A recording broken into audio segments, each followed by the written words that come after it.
আমরা যে কাজটি বাস্তবায়ন করার অংশ হিসেবে আজ এখানে বসেছি, অর্থাৎ নতুন একটি উপজেলা গঠন চন্দ্রগঞ্জ, সেই উপজেলার যারা অধিবাসী হবেন তাদের মনের কথাটি আমরা বাস্তবায়ন করার চেষ্টা করছি। এই ব্যাপারে আমাদের কোনো সন্দেহ নেই। এখন যে কোনো একটি সিদ্ধান্ত সরকারি সিদ্ধান্ত, সেটি বাস্তবায়নের ক্ষেত্রে কিছু প্রক্রিয়া অনুসরণ করতে হয়। নিছক আবেগ বা উত্তেজনা দিয়ে সেটি বাস্তবায়ন করা যায় না। আমাদের বিভিন্ন দাবি থাকতে পারে, অভিমত থাকতে পারে, পাল্টা অভিমত থাকতে পারে, মতামত থাকতে পারে। সবাই যে একরকম ভাববেন, একরকম চিন্তা করবেন তা নয়। এটাই সৌন্দর্য, এটাই গণতন্ত্রের সৌন্দর্য, যে ভিন্ন ভিন্ন মত থাকতেই পারে।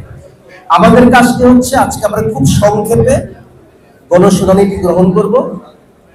আপনাদের সবার কথা তো শোনা সম্ভব না, তাহলে মাসখানেক লেগে যাবে, এই অনুষ্ঠান শেষ হবে না।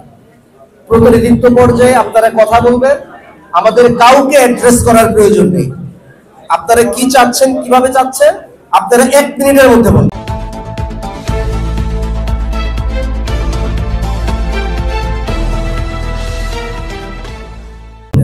তাহলে আমরা অধিক সংখ্যক দর্শক শ্রোতার কথা শুনতে পারবো, আমরা সেটা লিখতে পারবো, এবং আমরা যখন রিপোর্টটি পাঠাবো পরবর্তীকালে আপনাদের সবার মতামত কিন্তু আমরা একসাথে করে পাঠাতে পারবো।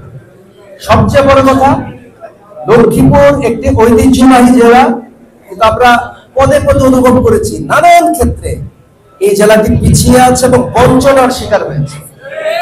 সেই বঞ্চনাটুকু আমরা অতিক্রম করতে চাই। এই লক্ষ্মীপুরের যে এমন ছোট জেলা বাংলাদেশে বহু আছে, যাদের 6টি 7টি উপজেলা, মাত্র 3টি 4টি 5টি 6টি ইউনিয়নেও কোনো কোনো উপজেলা হয়ে গেছে। আমি নাম বলছি, আপনারা জানেন। এই যে সদর উপজেলার 21টি ইউনিয়ন, শুধু আইন শৃঙ্খলা নয়, প্রশাসনিক আরো অনেক সেবা আপনাদেরকে দিতে আমাদের বেগ পেতে হয়। আপনারাও দুর্ভোগের শিকার হন।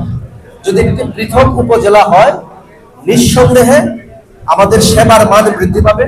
আপনারা যারা সেবা প্রত্যাশী বা সেবা প্রার্থী, তাদেরও ভৌগোলিক এবং অন্যান্য দূরত্ব কমে যাবে, খরচ কমে যাবে, সময় কমে যাবে। এবং এই কারণেই আসলে আমরা এই প্রস্তাবটি গ্রহণ করেছি, এবং আমরা আশা করি সরকার সেটি বিবেচনা করবে। আজকে একটি প্রক্রিয়া মাত্র, আজকে কোনো কিছুই চূড়ান্ত হচ্ছে না।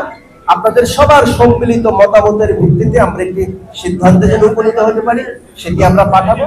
এবং আশা করি অদূর ভবিষ্যতে আমরা বলতে পারবো লক্ষ্মীপুর জেলায় 6টি উপজেলা, এবং বাংলাদেশের বিভিন্ন প্রতিযোগিতামূলক পরীক্ষায় প্রশ্ন আসবে যে বাংলাদেশের সর্বশেষ ঘোষিত উপজেলা কোনটি, সবাই বলবে যে চন্দ্রগঞ্জ উপজেলা।